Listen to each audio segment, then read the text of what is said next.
Continuing now, we would like to address the idea of what the monarch archetype is and what the magician is.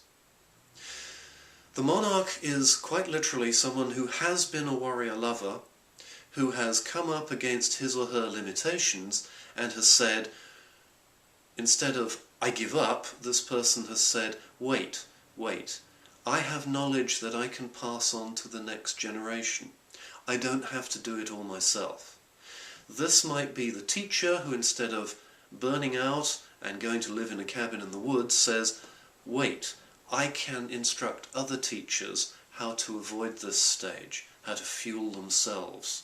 I can use my knowledge not in the front lines, but from the point of view of an organizer. Now, many organizations know this, and they take their best workers out of the production line, out of the front lines, and train them as managers before they burn out. And that's what a monarch is, ideally. I'm not talking about kings and queens of Europe who wear crowns and look silly. That's just an image we have. If we go back in history, the successful monarch, the blessed monarch, was the person who knew how to trust other people, how to nurture other people, and how to delegate work. That's the good boss. Not the micromanager who stands at your shoulder and tells you how to do everything. This is the person who trusts you as a worker, trusts us as workers, and by doing so allows us to take our own power. The person who feels trusted as an employee is the person who is going to make decisions that are better and who is going to grow in stature, rather than someone who waits around waiting, expecting to be told what to do.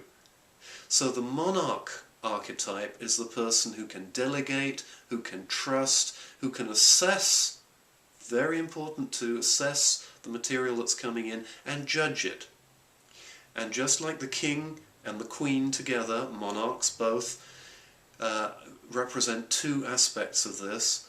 The king represents the executive power to make difficult, even life-ending decisions.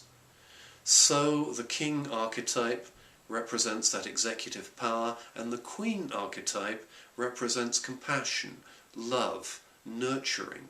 And when both aspects are joined together, we have the true monarch.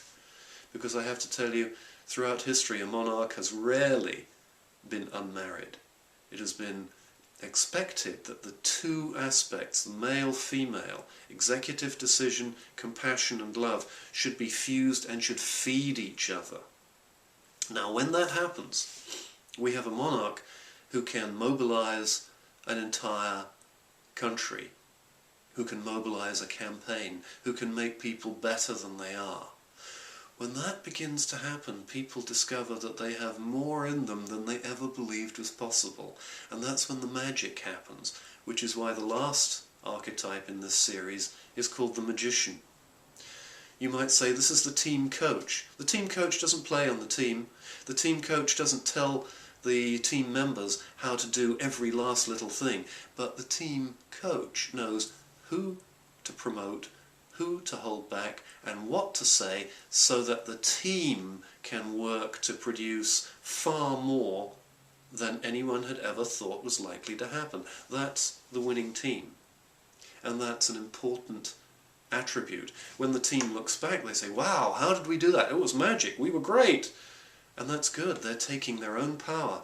But it was the magician who caused the circumstances to be right so that those things could happen. So those are the 6 archetypes: innocent, orphan, pilgrim, warrior lover, monarch and magician. We are invited, all of us, on the journey to make our way through these 6 archetypes, and I suggest you read my books for a more full discussion. We cannot skip over any one of them. Literature tells us this over and over again. We have to go through each phase.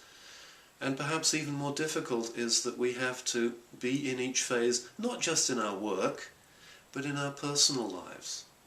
If you are a monarch at work, leading the company, and you go home and you have no idea how to talk to your children, then you are an orphan at home.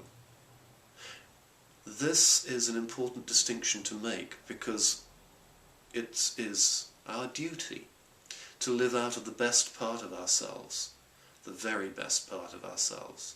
This schema of the 6 archetypes, which you will find nowhere else except in my work, this schema is not invented by me, it has been around for centuries, but we haven't recognized it before in this way. Living it will make us, I believe, better people, and will make the world a better place. And that, my friends, is the schema of the 6 archetypes. Please read my books to find out more about which archetype you are living and how you can transition to the next archetype. Thank you.